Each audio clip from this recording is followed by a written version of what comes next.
Hello po mga kalodi at welcome back po dito sa channel natin. At sa lahat ng nanonood po dito sa channel natin, magandang araw po dyan sa inyo.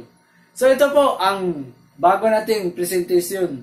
Medyo i-update na lang natin kasi nagawa na natin ito, yung motion sensor detector light switch natin. So ang gagawin natin, kasi marami pong nagtatanong kung pwede bang lagyan ng manual switch yung sensor natin. Pero ito po ang gagawin natin. Lalagyan na rin natin ng 3 to 4 way switch po ang motion sensor para marami pong switching na gagamitin doon sa bahay. So ito na po ang bago natin na update sa sensor natin. Dalawang bulb na po ang ginamit natin. Tapos may circuit breaker tayo na MCB para sa supply. Tapos, doon po ang diagram natin at meron tayong utility dito kasi dito natin ilalagay yung switch para makontrol ba sa manual switch ang sensor natin. Tapos, makikita mo dito yung wire natin na brown, yung blue, at saka yung red. So, makikita mo rin doon sa diagram, nilagyan na natin na para mas klaro po ito yung brown, ang blue, at saka yung red. Tapos dito sa 220 volts na supply, nilagyan na rin natin ng wire na black at saka white. So ito yun, makikita mo, supply sa 220 natin sa circuit breaker. Sa kabila naman doon, may load tayong nilalagay na color black at saka white. So yung load na inilagay natin, ito po yung dalawang bulb, yun ang load natin. Tapos ang kulay ng wire na ginagamit, black at saka white. So ito yung black at saka white. Makikita nyo dito at saka dito. So, ang tapping po natin, madali pa rin sundin kasi makikita mo lang dito. So, umpisahan natin sa brown. So, ang wire sa sensor po, tatlo lang. Makikita mo, tatlo lang itong brown, blue at saka red.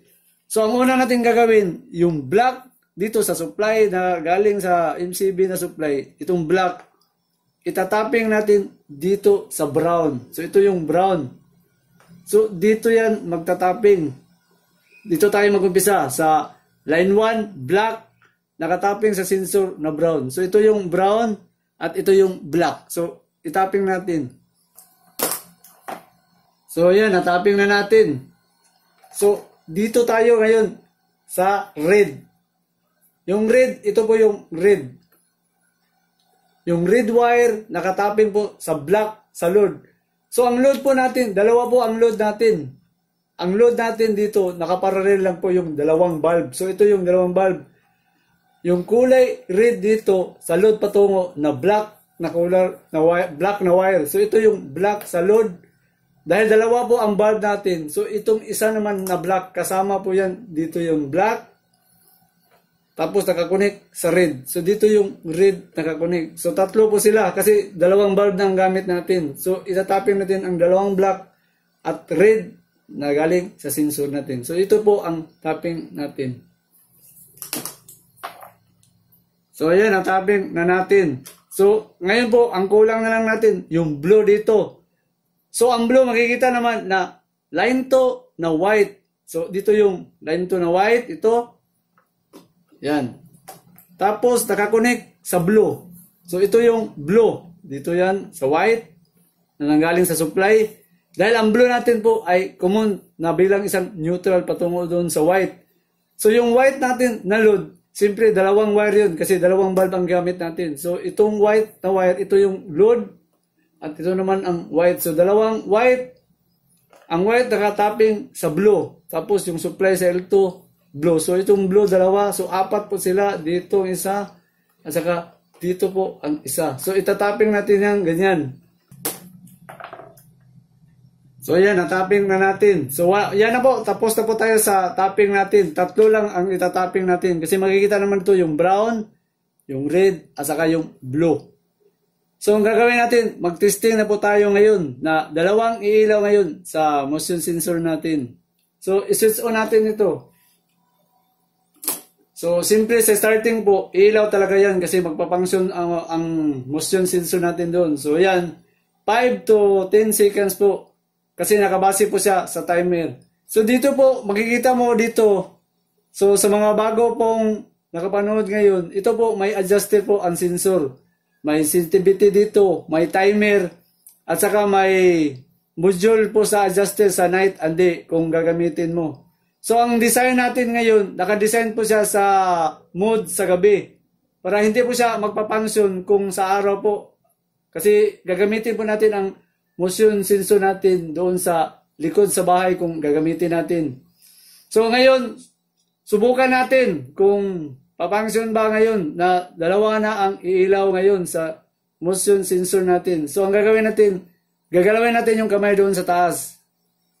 So ayan, makikita, nagpangsyon na po siya. Tapos nakasiting lang tayo sa 5 to 10 seconds ang ilaw natin. Tapos shut off po siya. So ngayon po, nakikita nyo na dalawa na po ang ilaw. So ang gagawin po natin ngayon, ipakita muna natin dito sa diagram sa bahay na lang kung ipagpalagay natin na bakit lagyan natin ng switch ang sensor natin. So medyo ibaba po natin yung camera kasi nandito po yung whiteboard natin sa baba, hindi na makita. Ito po ang bahay mo sa likod. Ang dalawang bulb po natin dyan, dito mo ilalagay sa ceiling po sa bahay mo sa likod. Dito mo ilagay ang bulb at dito mo rin ilagay ang isa. Tapos may coral ka sa likod o hollow block, paano bang sa meron kang coral. Tapos ang motion sensor natin, dito mo yan ilalagay. So ang motion sensor natin, 180 degrees lang po ang kaya niyang i-detect. So may possible na ganun po ang range na pwede niyang basahin. Tapos ang motion sensor natin, meron po siyang 6 to 12 meters. Yan, 6 to 12 meters po ang distance. So bawat pong may gumagalaw po dito sa taas, pwede niyang maspatan. So ang purpose natin ngayon, bakit lalagyan natin ng switch po ang motion sensor natin? Kasi pag dumilim na po ngayon dito doon sa likod, gabi na, tapos madilim, wala kang control na magsiswitching ka doon sa bulb natin. So kailangan pumunta ka pa doon sa likod para lang magpangsyon yung bulb natin. So ang gagawin natin, lalagyan natin ng switch dito. So ito na po ang diagram natin na ginaya lang natin doon sa taas. So ang gagawin mo lang, itong brown dito sa brown, at saka dito sa red, diyan natin po ilalagay yung switch natin. So ganyan. Diyan natin ilalagay yung switch. So ito po ang switch na gagamitin natin. So ganun pa rin, dito natin ilagay sa likod. Ayan. So ito po ang switch na lalagyan. Tapos dito natin ilalagay yung wire. Dito natin ilagay. So ngayon po, kung makikita nyo dyan sa diagram, itong brown na wire dito, ito yung brown, at yung, switch off muna natin ito. Yung brown dito sa kabila, at dito naman sa red, ito yung red. Dito natin ilagay yung wire. Yan, ito po ang mangyayari dito, yung isang wire, at tapos sa brown, at dito sa red. Nakaganyan po ang tapping. Pero ilalagay muna natin dito. So ito na po. Ibig sabihin doon, makikita ba dito? Yung brown dito at saka yung red. Diyan natin ilalagay yung wire. Itong wire ito. Kahit po magbaliktad pagkalagay dito o ganyan po ang switching, okay lang. So itatapping natin sa brown at saka sa red. So umpisa natin dito sa brown. So dito natin yan itap. Dito natin itatap. Sa brown muna tayo, brown. So yan, natapping na natin. Dito na naman tayo sa red. So itong wire sa red natin ilalagay. Dito natin ilalagay dyan. So ayan, natapping na. So pwede na natin subukan ngayon na mayroon switch. So i-switch on natin dito yung breaker natin. So okay lang po yan. Normal pag nag-switching, gagana muna yung motion sensor natin. So ngayon subukan na natin na gamitin yung switch natin dito ngayon. So ngayon pag switch natin, iilaw ba itong dalawang bulb? So, switching natin. So, ayan po. Makikita nyo, umilaw na po ang bulb. Tapos, i-switch off natin. Tapos, ang purpose kasi natin dito sa nilagyan natin ng manual switch. Kapag inilagay mo ito sa likod sa bahay, sabihin natin, hindi pa kayo natutulog, pwede mong i-switch on doon sa likod para may ilaw po sa likod. Tapos kapag natutulog na po doon sa bahay, pwede mo nang i-shut off at bahala nang magbantay si sensor doon. So sabihin natin, nakaganyan na ngayon, in-off na natin ang switch. Titingnan natin ngayon kung papangsyon ba si sensor na may taong gumagalaw doon sa likod. Subukan natin sa kamay. Ayan, so, yan na po, nagpapangsyon na po. So, ibig sabihin doon, pwede mong anytime gamitin ang manual switch natin. Kung pagtingin mo sa likod, parang may gusto mong tumingin doon sa likod, pwede mo nang gamitin ang switching natin dito. So, ayan. Tapos, pwede mong i-off. So, ito po, naumpisa naman natin ang paglalagay sa switch na manual.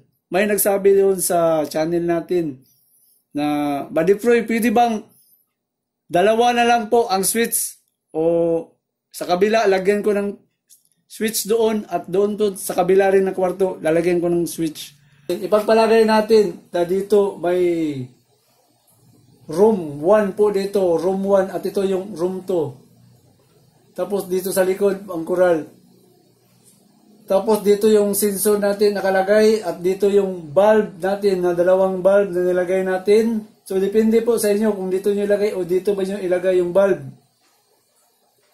So kaya anytime po kung may switching ka dito, pwede mong i-switch o ganyan. So, iilaw yung mga bulb kung gabi. Tapos, kung matutulog ka na, pwede mo nang i-off para bahala na si sensor doon. So, ang gagawin natin ngayon, ito, tatanggalin natin to. Papalitan natin ng 3-way switch. So, paano ba pagtanggal sa wire? So, lalagyan mo lang ng ito na flat screw. Dito mo isaksak.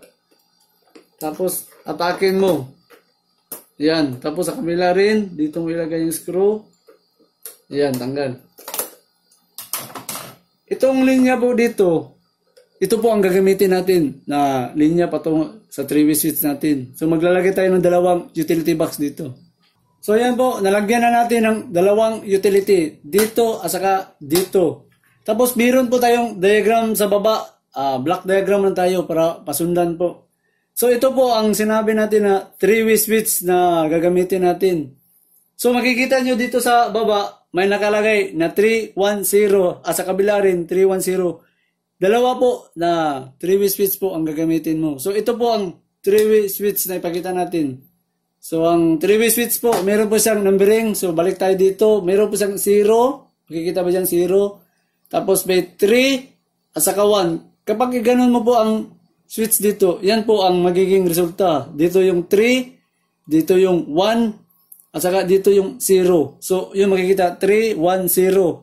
So, dalawa po ang gagamitin natin dito. Tapos, yung dulo sa 0 at doon sa kabila, makikita mo, brown at red. So, wala pong pinagbago na brown at red na ito yung dati na tinatap natin doon sa brown dito at saka doon sa red. Kaya, ito ang gagamitin natin. Yung dulo dito sa 3-way switch natin, dito yan nakatap. Yung dulo dito sa brown at red. Itong brown at red na wire dito sa 3-way, kahit po magkabaligtad po ang paglalagay dito. Pwede lang. Tapos ito pa, idagdag natin. Ang 3-way po natin, kahit po magkabaligtad po dito yung 3 at na 1, at saka yung 1 at napunta sa 3. Okay lang po pag nabaliktad po yan kasi nasubukan naman natin magkabaligtad, nagpapangsyon pa rin po ang 3-way. Kahit magkabaliktad po ang connection dyan. So, ang gagawin natin ngayon, mag-wiring po tayo. So, ito po yung 3-way na gagamitin natin. So, ang 3-way switch natin, baka makita nyo, magkaiba po ang itsura nila. Kasi iba-iba ang brand. Ito, Omni brand. Makikita ba diyan? Omni po ang brand. Ito naman, Oppo po ang brand ito. Oppo ang brand. Kaya, magkaiba ang design at kulay. Pero, pareha po silang gagamitin sa 3-way switch natin. So, umpisahan natin itong wiringan doon. Makikita nyo dito sa diagram, gagamit tayo ng traveler. Dalawang wire lang kailangan lang natin na i-travel doon sa kabila. Kasi dito yung isa at dito rin yung isa na sa natin 3-way. So gagamit tayo ng white wire ang gagamitin natin. Ito po ang traveler, dalawang wire dito sa 3 at saka 1. So dito natin ilagay. Yan. So, ang sabi natin, kahit magkabaliktad ang tapping sa 3 and 1, so makita naman na walang marking ginawa natin dyan. So, ilalagay muna natin yung ito dito sa unang switch natin. So, umpisa natin dito sa 3, dito yung 3. Makikita yung 3, dito 3. Yan. Tapos, ito sa baba, yung 1. So, ayan. So, natapping na natin, 3 and 1. Yung dito naman sa 0, black ang gagamitin natin. Para lalo natin mendikit dito patungo. So, black. So, black. Dito natin ilagay. Sa 0 mo, ilalagay yung black. So, yung 0 dito. So, ayan po. Tapos na tayo. Meron ng sa bilir at saka itong patungo sa brown natin. So, ilalagay na lang natin dito. So, ayan. Ayan na. Doon tayo sa kabila na naman. So, ang gagawin natin, ito, magkadugtong, putulin natin. Putulin natin dito. Ayan. So, ito po ang pangalawa natin na switching doon sa 3-way. So, hindi naman natin alam nito kung saan ang 1 and 3, pero sabi natin, kahit magkabaliktad. So, ilagay natin ito yung 3, dito 3. Yan. Tapos, dito sa baba yung 1. O, yan. O. So, kahit magkabaliktad, kasi hindi naman natin alam kung anong numbering yun sa kabila. So, itong sinabi natin, magkabaliktad. So, yun, pwede lang magkabaliktad. Tapos, yung 0 dito, yung black. Yung black. So, yan. Tapos na. So, ikabe natin doon. Ilagay natin dito sa utility natin. Oh, yan. So, yung wire doon sa dulo, ito yung dulo. Makikita mo dito sa 0. Ito yung 0 sa kabila. At ito yung 0 doon. So, yung sa 3-way natin. So, dito yung dulo. So, itong dulo dito mo yan itatap. So, makikita mo, yung brown at saka red, yun po dito yan. Yung brown at saka red. So, dito mo ilalagay ang wire, isa. Tapos, dito ang yung isa. So, yan, makikita mo. So, ayan, natapping na natin ang dalawang wire. So, pag-testing na tayo. So, ilagay natin ito sa lalim. Tapos, switching tayo. So, medyo i-adjust natin yung camera kasi hindi makita yung bulb. Switch natin yung circuit breaker natin. So, ayan. Ilaw mo na yan sa starting kasi magkukontak sa starting po ang pag-on sa machine sensor natin. So, i-switch off muna natin ito. Baka may naka-on tayo sa switching natin. Kasi matagal siyang nag-off. So, subukan natin dito. Sa kabila. So, ayan. So, ito na po ngayon. So kung napapansin niyo po ang sensor natin, medyo sensitive po kasi may adjuster po dito. Ang isang motion sensor na pwede mong i-adjust sa low at pwede mong i-adjust sa high. So ito, isali ko na lang para mas lalo yung maintindihan po dito sa program natin. Itong sensitivity po sa sensor, napaka-importante po kasi kapag nilagay nyo sa pinaka-sensitive, yung high po ang setting. Kahit po pusa dumaan doon sa koral nyo o daga, pwede niyang mabasa. Kaya kailangan medyo adjust po kayo dito sa sensitivity. Kasi yung pusa, mababasa niya kasi baka magkamalan yung may nakapasok na magnanakaw. Kaya kailangan kontrolin mo yung sensitivity doon. Kaya medyo, matingnan nyo, medyo ilaw po ng bigla yung natin kasi sensitive po ang setting natin, medyo sensitive natin. So ngayon, umpisahan na natin yung sinabi natin na dalawang switch na ngayon ang gagamitin natin. So, subukan natin. So, umilaw siya tapos i-off natin. Sabihin na lang natin, ito yung room 1. Switch on siya tapos off niya. So, pwede siyang pag-switch on kung gusto niyang sa likod. Switch on niya. Tapos yung room 2 naman, subukan na rin natin. So, pwede niyang i-switch on rin. At pwede rin niyang i-off. Ito ang maganda. Kapag nag-switching yung room 1 na kwarto, tapos nakalimutan pala niyang i-off yun. So yung sa room 2, yun ang mag-off. So ayan, shut off po siya. Tapos kung dito naman ang nakalimot mag-off sa, nakita doon sa room 2 na hindi niya nag-off, so makita doon sa likod, so pwede yung room 1 ang mag-off.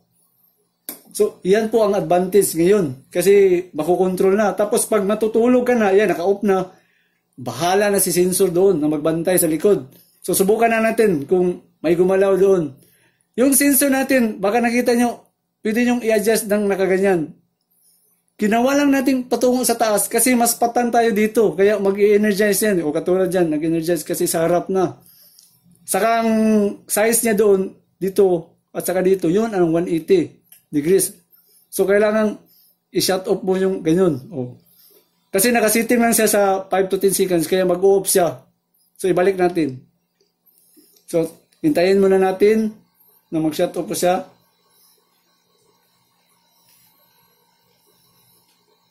Yan, nag-off na.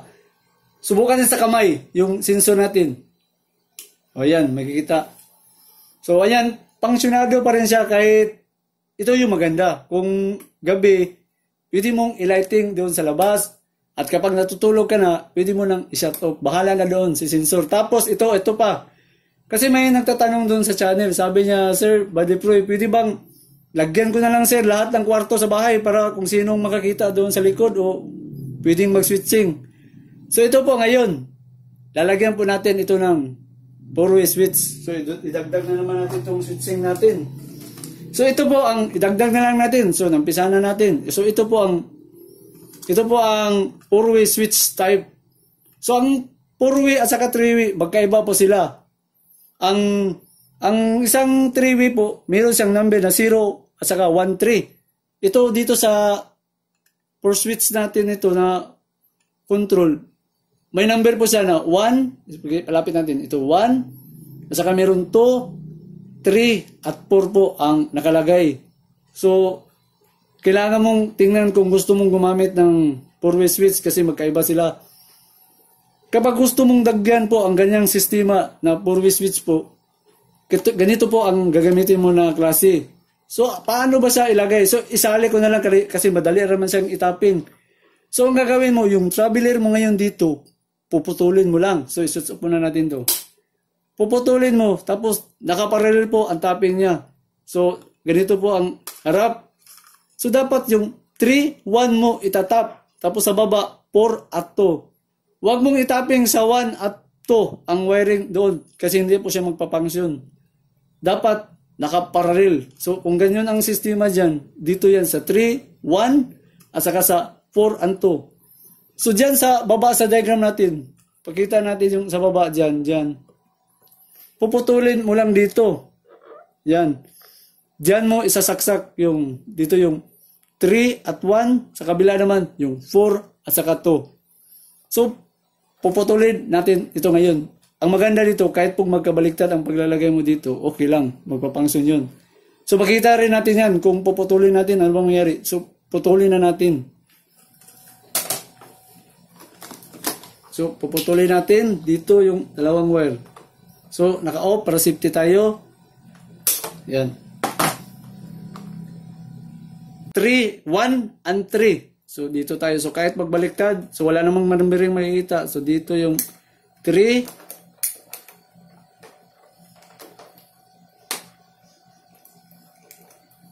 Yan. So, nakaparallel po siya dapat. Sa kabila, ganun rin. Dito mo ilalagay.